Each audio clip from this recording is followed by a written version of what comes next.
नाज़रीन आऊं आहियां कमांडो पंवर ऐं अवां ॾिसी रहिया आहियो सिंध जो सभ खां वधीक ॾिठो वेंदड़ न्यूज़ चैनल सचाई न्यूज़। नाज़रीन दुरानी हाउस गड़ियासीन ते शनाख्त न्यूज़ जे CEO ऐं नौजवान समाजी अॻवान आगा तहफ़ुज़ खान दुरानी जी मेज़बानी में रेफ्रेशमेंट पार्टी थी गुज़री। तक़रीब जो महिमान ख़ासि PP अॻवान फराज़ इम्तियाज़ अहमद शेख जिन हुआ। उन मौक़े ते सहाफ़ियुनि जे मुख़्तलिफ़ सवालनि जा जवाब ॾींदे फराज़ इम्तियाज़ शेख जिन चयो, बिस्मिल्लाहिर्रहमानिर्रहीम। सबको पहिरियों तो मां अॼु गड़ियासीन पंहिंजे दोस्त आगा तहफ़ुज़ जी दावत ते आयो आहियां। असांजो दोस्त आहे, असांजो मेज़बान आहे। मां शुक्रगुज़ार बि आहियां अॼु असांखे दावत ॾिनी, चांहि बि पीआरियईं, फ्रूट बि खारायईं। हिन सिलसिले में अॼु असां हिते आया आहियूं पंहिंजे दोस्त वटि।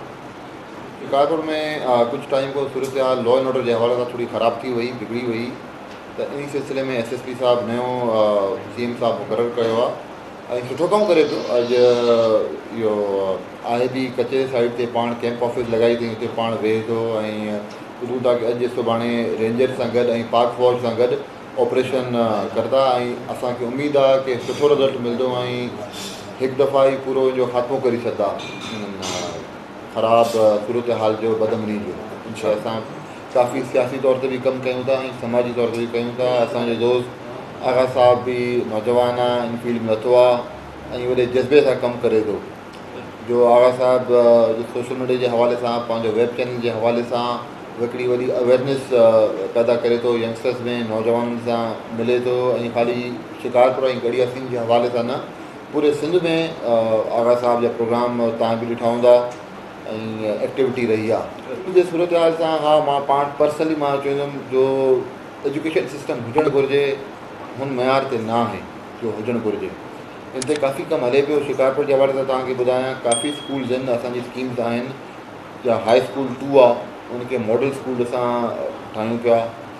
IBA जे हवाले सां IBA जो स्कूल बि हिकिड़ो हिते शिकारपुर में आहे। ॿियो असांजो CNS कॉलेज आहे, हुते हाणे असांजी वॾी स्कीम आई आहे 5 करोड़ जी, जंहिंमें क्लासिस रिहेबिलिटेशन आहे, लैब्स, लेबोरेटरी, लाइब्रेरी जे हवाले सां कमकार थींदो।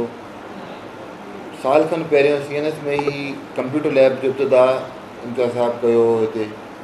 त स्कूल्स जे हवाले सां काफ़ी असांजो कमु हले पियो एजुकेशन जे हवाले सां। साल ॾेढ स्कूल्स बंदि आहे, डिस्टर्ब थी वियासीं जो असांजो प्रोग्राम एजुकेशन जे हवाले सां उन जो असांजी जीअं उमेदु कयूं पिया उहो न पुॼी सघिया। बट इनशाला हाणे जॾहिं स्कूल वरी रीओपन थींदा, जो फुक़तान हो जो शइ रहे पई, इनशाला तव्हां दोस्तनि जी मदद सां जिथे कोई कमी कोताही आहे दोस्तनि खां तव्हां खां पुछंदासीं, मीडिया वारनि खां पुछंदासीं, जिथे आहे उन एरियाज़ खे टारगेट कंदासीं ऐं बहितर कंदासीं।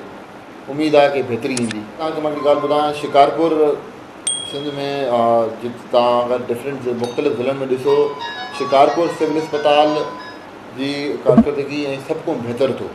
शिकारपुर जे हवाले सां तव्हां किथे बि विज़िट कंदो ॾिसंदो, तव्हां वॾो फ़र्क़ु ॾिसंदो। डॉक्टरनि जे हवाले सां हिते असां वटि काफ़ी डॉक्टर्स असां वटि आहिनि बि, सर्जन्स बि आहिनि। असां वटि एमरजेंसी वार्ड खुलियल आहे, चिल्ड्रन जो वार्ड खुलियल आहे। असां वटि ॿियो डॉक्टरनि जो बिल्कुलु फुक़दान आहे।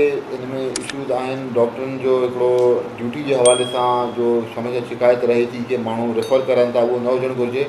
बट वजह हिकिड़ी में इहो बि आहे छो की असां वटि एतिरियूं फैसिलिटीज़ न आहिनि शिकारपुर में, जो सकर में आहिनि, जो लाड़काना या कराची में आहिनि। असां वटि सूरत हाल ईअं थी वञे थी, कोई इशूज़ थी वञनि था त डॉक्टर्स असांजा लॉ एंड ऑर्डर जे हवाले सां डिजनि बि था ऐं जो फैसिलिटीज़ तव्हांखे सखर में मिली सघनि थियूं उहो शिकारपुर में न आहिनि अञा। त हिन ते असां महिनत कयूं था, कोशिशि कंदासीं की अञा बहितरी अचे हिन ते। बट पहिरियों खां काफ़ी बहितरी आहे। तव्हां अगरि कॾहिं राति जो बि तव्हांजो विज़िट थिए, तव्हां भले बेशक सरप्राइज़ विज़िट कयो शिकारपुर सिविल अस्पताल खे, मां तव्हां सभिनि दोस्तनि खे दावत ॾियां थो। तव्हां ॾींहं जो या राति जो सरप्राइज़ विज़िट कयो मीडिया सां। तव्हां ॾिसो हुते राति जो बि डॉक्टर्स बि मौजूदु आहिनि ऐं लेडी डॉक्टर्स बि मौजूदु आहिनि राति जो बि। त हिकिड़ो छोकी एमरजेंसी में हमेशह शिकायत रहंदी आहे की राति जो अस्पताल में कोई बि न आहे, वरी वारिस न आहे। ईअं न आहे, सूरत हाल काफ़ी बहितर आहे ऐं तव्हांखे असां हिकिड़ो दावत बि ॾियूं था, असांखे निशानदेही बि कयो।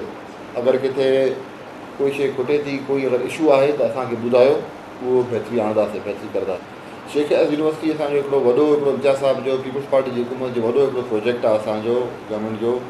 तव्हां ॾिसो कि इंशाल्लाह जल्दी कंप्लीट थींदो। हाणे जीअं तव्हां ॻाल्हि कई लैंड एक्वायर हाणे ॿियो बि थियो आहे, ॿिया ग्रांट फंड रिलीज़ थिया आहिनि, त अञा कमु हले थो। हिन ते यूनिवर्सिटी जो कमु आहे, कंस्ट्रक्शन जो कमु आहे, देरि सवेर थींदी आहे।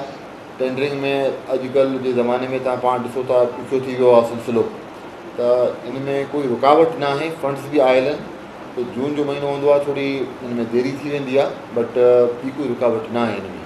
इन तरफ़ त कोई इख़्तिलाफ़ात न आहे। असां हमेशह रोज़गार जी असां हिमायत कई आहे, रोज़गार ॾिनो आहे ऐं रोज़गार जे ॾियण में कॾहिं बि रुकावट असां न विझंदासीं।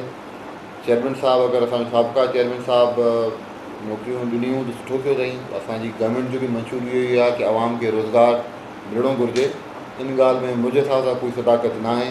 मां त अञा जॾहिं बि वकील साहिब सां मुंहिंजी मुलाक़ात थींदी, मां इहा ई डिमांड कंदो हुउमि, यार नौकरियूं आवाम खे ॾियो ऐं दोस्तनि खे ॾियो ऐं कचा मुलाज़िम बि तव्हां पका कयो as per rules and regulation.